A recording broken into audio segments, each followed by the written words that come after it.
Hi viewers, welcome to our channel.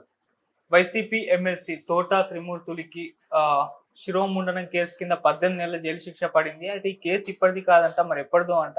అసలు ఈ శిరోముండనం case ఏంటి, మరి ఇప్పుడు జైలు శిక్ష పడింది కదా, మరి ఆయన పరిస్థితి ఏంటి? ఎమ్మెల్యేగా పోటీ చేస్తున్నారు, మరి చేస్తారా తీసేస్తారా? సో ఇదే అంశం మీద డిస్కస్ చేయడానికి ప్రజెంట్ మనతో పాటు సీనియర్ జర్నలిస్ట్ జగదేవ్ గారు ఉన్నారు. వారితో ఒకసారి డిస్కస్ చేద్దాం. సార్ నమస్కారం. సార్ శిరోముండనం కేసులో తోట త్రిమూర్తులకి 18 నెలలు జైలు శిక్ష పడ్డం చూస్తున్నాం సార్. మరి అసలు ఈ శిరోముండనం కేసు ఏంటి సార్? అంటే ఇది ఇప్పుడు ఆయన మొదటిసారి ఎమ్మెల్యే గెలిచినప్పుడు ఎప్పుడుదో అనుకుంటా అండి. ఆయన ముందు టీడీపీలో ఉన్నారు, తర్వాత పిఆర్పిలోకి వెళ్ళారు, తర్వాత మళ్ళీ టీడీపీ కాంగ్రెస్లోకి వెళ్ళారు, పిఆర్పి కాంగ్రెస్ విలీనం అయిన తర్వాత మళ్ళీ టీడీపీ తరఫున చేశారు. అప్పుడు టీడీపీలో 2 సార్లు చేశారు, తర్వాత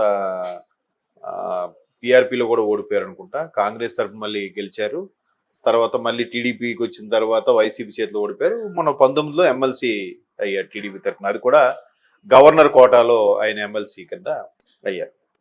అయితే ఏంటంటే గోదావరి జిల్లాలో కూడా ఎక్కువగా ఈ దళితులు ఉన్నారు అని చెప్తుంటారు, అది వాస్తవమే. సో ఆ ప్రాంతంలో ఈ మైనారిటీస్ కూడా ఎక్కువగా ఉండడానికి కారణం ఇది ఒక రీజన్. ఎందుకంటే ఈ అగ్రవర్ణాలు కొంతమంది అణచివేద్దామని, లేదంటే కొంతమంది పలుకుబడి పేరు బాగా ఉన్న రాజకీయ నాయకులు వాళ్ళ యొక్క ధూర్త లక్షణంతో విచ్చలవిడిగా ప్రవర్తించడం అనేది కూడా చాలాసార్లు ఇబ్బంది కలుగుతుంది. అలాగా ఒకప్పుడు శిరోముండనం అంటే గుండు కొట్టించడాలు అప్పుడులో ఇట్లా ఊర్లలో ఇలాగే ఉండేవి కదా. జనరల్గా ఇప్పుడు పెదరాయుడు సినిమా టైప్లో ఎవడైనా ఒక పెద్ద మనిషి తీర్పు ఇచ్చాడని అంటే ఆ పెద్ద మనిషి తీర్పు ప్రకారం ఫాలో అయిపోవడం. అరే వాడు తప్పు చేశాడు, లేదా వాడు దొంగతనం చేశాడు, చెట్టుకు కట్టేసి కొట్టేయడం, లేదా ఒక అమ్మాయితో అక్రమ సంబంధం పెట్టుకున్నాడు, వాడికి బట్టలు ఇప్పేసి గాడిద మీద ఊరేగించడం, లేదంటే ఇలాగే ఏదో మిస్టేక్ చేశాడు, పెద్దవాళ్ళ ఇళ్ళలోకి దూరాడు, రకరకాలుగా వాళ్ళకి గుండు కొట్టించి బుర్రంతా సున్నం మచ్చలు పెట్టడం, ఇట్లానే జరిగేవి. జరిగినప్పుడు అప్పటికే చట్టాలు బలంగా ఉన్నప్పటికీ అట్రాసిటీ కేసులు, నాన్ బెయిలబుల్ వారెంట్లు ఉన్నప్పుడు కూడా కొంతమంది వాళ్ళ అధికార దాహము అధికార దర్పంతో కొన్ని చేశారు. అలాగే ఈయన గతంలో చేసిన దానికి ఎప్పుడో ఫస్ట్ ఎమ్మెల్యేను 95, 96 అంటే ఆల్మోస్ట్ ఆల్ 2000కి ముందు లోపలే జరిగిన సిచ్యువేషన్స్లో అది ఎన్నో ఒక 150, 200 వాయిదాలు అంతే కదా. ఇప్పుడు 20 ఏళ్లలో సంవత్సరానికి 10 వేసుకున్నా 20 పదులు 200, పోనీ 5 వేసుకున్నా 25 100 ఇదైతే వాయిదాలు అయితే అయ్యే ఉంటాయి కోర్టు జరుగుతుంటే. ఇప్పుడు మొన్న రీసెంట్గా మన వల్లభనేని వంశీ గారు కూడా అంతే కదా. 2019లో ఒక పోలింగ్ బూత్ దగ్గరికి వెళ్ళి హడావడి చేశారని చెప్పి మొన్న కోర్టు ఆయన పిలవండి, ఆయన రాకపోతే అరెస్ట్ చేసి తీసుకురండి అని చెప్పింది. ఈ మధ్యలో ఒక 7-8 వాయిదాలు అయ్యాయి, వీడు వెళ్ళకపోతే చివరిగా కోర్టు తీర్పు ఇచ్చింది. మళ్ళీ ఏముంది మాట్లాడతా, లేదయ్యా నాకు అవ్వలేదు, నేను ప్రజాప్రతినిధిగా ఉన్నాను, ఏదో చెప్తే కోర్టు ముందు నడిచిపోతుంది. అలాగా మొత్తానికి వాయిదాల మీద వాయిదాలు ఎట్టకేలకు కోర్టు తీర్పిచ్చింది. అయితే ఇక్కడ లక్కీ ఏంటంటే మళ్ళీ ఇంకా ఇతను అంటే అందుకే సినిమాల్లో కూడా డైలాగులు పెడుతుంటారు, సొసైటీలో కూడా అందరూ అనుకునేది ఏంటంటే డబ్బున్నోడికి ఏదైనా చెల్లుతుందిరా అని అంటారు. ఇప్పుడు ఎంత జరిగినా ఇంత వాయిదాలైనా వాళ్ళు విసిగిపోయి ఉంటారేమో కానీ ఆ సామాన్యులు ఎవరైతే పెట్టారో వాళ్ళు, ఈయనకేముంది లాయర్ బతికే ఉంటాడు, బాగా హ్యాపీగా కూతురు పెళ్లి చేసేది ఉంటాడు, ఇల్లు కట్టుకుని ఉంటాడు లాయరు. ఈయన మొత్తానికి 18 నెలల జైలు శిక్ష, 2 ఏళ్ళు జరిమానా. బట్ కొన్ని చట్టాలు ఎలా ఉన్నాయంటే 2 ఏళ్ళకు పైబడి ఎవడైతే శిక్ష అనుభవిస్తాడో వాడు పోటీకి అనర్హుడుగా కూడా ఉంది.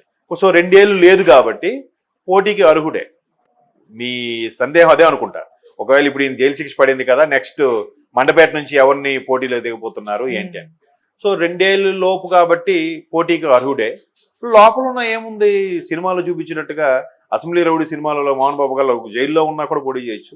అఫ్ కోర్స్ జైల్లో ఉండి కూడా దాన్ని ఏమంటారు, పోటీ లేకుండా గెలిపిన నాయకులు కూడా ఉన్నారు.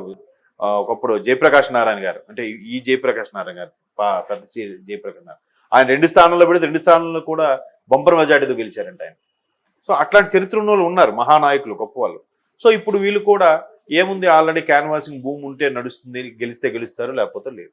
కాకపోతే కోర్టులు ఇలాంటి తీర్పు ఇచ్చినప్పుడు పర్లేదు, ఇంకా న్యాయం బతికే ఉంది, చట్టాలు మన కోసం పేద ప్రజల కోసం పనిచేస్తున్నాయనే నమ్మకం అయితే అలాగా. అంటే ఇప్పుడు శిరోముండనం సంబంధించి రకరకాల ఏవో రీజన్స్ చెప్పుంటారు, వాయిదా వేసుంటారు. ఇంకా దానికి ఎలాగ కప్పిపుచ్చుకోవాలో, ఎలా తప్పించుకోవాలో తెలియకే కదా కోర్టు జరిమానా 2 లక్షలు జరిమానా విధించి 18 ఏళ్ళు జైలు శిక్ష విధించిందంటే ఇట్స్ నాట్ ఎ జోక్. అది సామాన్యుడికి చాలా కష్టతరమైన. అదే 2 లక్షలు కట్టకపోతే మళ్ళీ శిక్ష పొడిగింపు ఉంటుంది. సో ఈ 2 లక్షలతో పే చేస్తారు. 18 నెలలు కూడా ఈలోకి వెళ్ళి వాయిదా మీద బెయిల్ మీద రావడము, లేదంటే సత్ప్రవర్తన కిందకి వాళ్ళ పేర్లు ఊరికే రాయించేసి ముందుగా విడుదల చేసేయడం, అవన్నీ కూడా చేస్తారు. ఇలాగా ఆగస్టు 15కి రిపబ్లిక్ చేస్తారు సత్ప్రవర్తన కింద. తెలిసిన వాడు జైలరు అధికారులు అందరూ తెలిస్తే ఈ ఎవరు సిఫారసు చేయక్కర్లే, అది మంచిగా లోపలికి యాక్ట్ చేయక్కర్లే, మామూలుగానే వచ్చేస్తారు. ఇప్పుడు త్రిమూర్తులు అనే వ్యక్తి ఇప్పటి నుంచో ఉన్న వ్యక్తి, ఇంచుమించు 30 years ఇండస్ట్రీ కాబట్టి రాజకీయాల్లో ఆ అనుభవం అది ఉంటుంది. బట్ అప్పుడు ఆయన తెలిసి చేశారో తెలియక చేశారో, ఆవేశంలో జరిగిందో, లేదంటే అటువైపు బలమైన సాక్ష్యాధారాలు ఉండబట్టి ఇటువంటి తీర్పు ఇవ్వడం జరగడం వల్ల ఆయనకి దళితుడికి అలా చేయడం వల్ల జరిగిందో తెలియదు. కానీ మొత్తానికైతే కోర్టు తీర్పు ఇచ్చింది. ఇప్పుడు ఏంటంటే ఆ 18 నెలలు కాబట్టి అర్హుడే, పోటీ చేయొచ్చు. ఒకవేళ ఇది మచ్చగా ఏర్పడితే ప్లాన్ బి కూడా పెట్టుకుంటుంది వైసీపీ. ఎందుకంటే ఇప్పుడు అవినాష్ రెడ్డి గారి మీద కూడా ఇష్యూ నడుస్తుంది. దస్తగిరి వేసిన పిటిషన్ కోర్టు తీర్పు రిజర్వ్లో పెట్టింది. ఒకవేళ అది బెయిల్ రద్దు చేస్తే అవినాష్ గారు బ్యాక్కి వెళ్తే ఏంటి అనేది ఆప్షన్ బి కింద ఎవరు అభిషేక్ రెడ్డి అని ఒక కార్డియాలజిస్ట్ స్పెషలిస్ట్ని డాక్టర్ గంగిరెడ్డి గారి హాస్పిటల్లో పనిచేసే వ్యక్తిని ఆప్షన్గా పెట్టుకున్నారు. బట్ ఆయన కూడా కడప జిల్లాలో చాలా యాక్టివ్గా వైసీపీ తరఫున పార్టిసిపేట్ చేసిన డాక్టరే. సో ఆప్షన్గా పెట్టుకున్నారు. ఇన్ కేసు అంటే లాస్ట్ మినిట్లో అక్కడ పోటీ చేసి గెలిచేలాగా, లేదంటే ఇండిపెండెంట్గా అయినా పోటీ చేసి తర్వాత పార్టీలో కలుపుకుంటారు. ఏముంది, మళ్ళీ నేను అభ్యర్థిగా ఇండిపెండెంట్గా పోటీ చేస్తాను పార్టీలో చేరుతున్నానంటే అయిపోయింది. మళ్ళీ అక్కడ వైసీపీకి ఆ తరపున ఒక ఎంపీ అభ్యర్థిగా వచ్చినట్టే ఇన్ కేసు గెలిస్తే.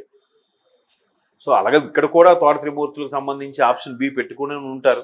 లేదా ఎన్నికల నేపథ్యంలో స్పెషల్గా ఏదైనా మాకు క్యాన్వాసింగ్కి తిరగాలి చేయాలి, ఇలాంటి సందర్భంలో ఇలాంటి అరెస్ట్ అయితే కాదు, మాకు కొద్ది రోజు షరతుతో కూడిన బెయిల్ ఇప్పించండి ఉంటాం. కాదు క్యాన్వాసింగ్లో ఏం మాట్లాడడం, జస్ట్ నిలబడతాం అంతే. పక్కన ఎవరో మాట్లాడతారు, అభివాదం చేయకూడదు, క్యాన్వాసింగ్కి వెళ్ళకూడదు, లాంటి రిస్ట్రిక్షన్స్ అయినా మేము ఫాలో అవుతాం. కింద కార్యకర్తలకి వాళ్ళకి వీళ్ళకి గైడెన్స్ ఇవ్వడానికి ఉంటుంది. అదే జైల్లో ఉంటే అంత ఇదిగా గైడెన్స్ ఇవ్వడానికి అది ఉండదు. బట్ అంత సీనియర్ నాయకుడు అయ్యింది కూడా ఇట్లా ఈ టైంలో దట్టు ఎలక్షన్స్ ముందు శిక్ష పడడం అనేది కొంచెం ఇబ్బందికర పరిస్థితులే. అది వైసీపీకి కూడా కొంచెం అపవాదు అంటుతుంది. వైసీపీలో అందరూ ఇలాంటి వాళ్ళు ఏంట్రా అన్నట్టుగా కూడా అనేస్తారు.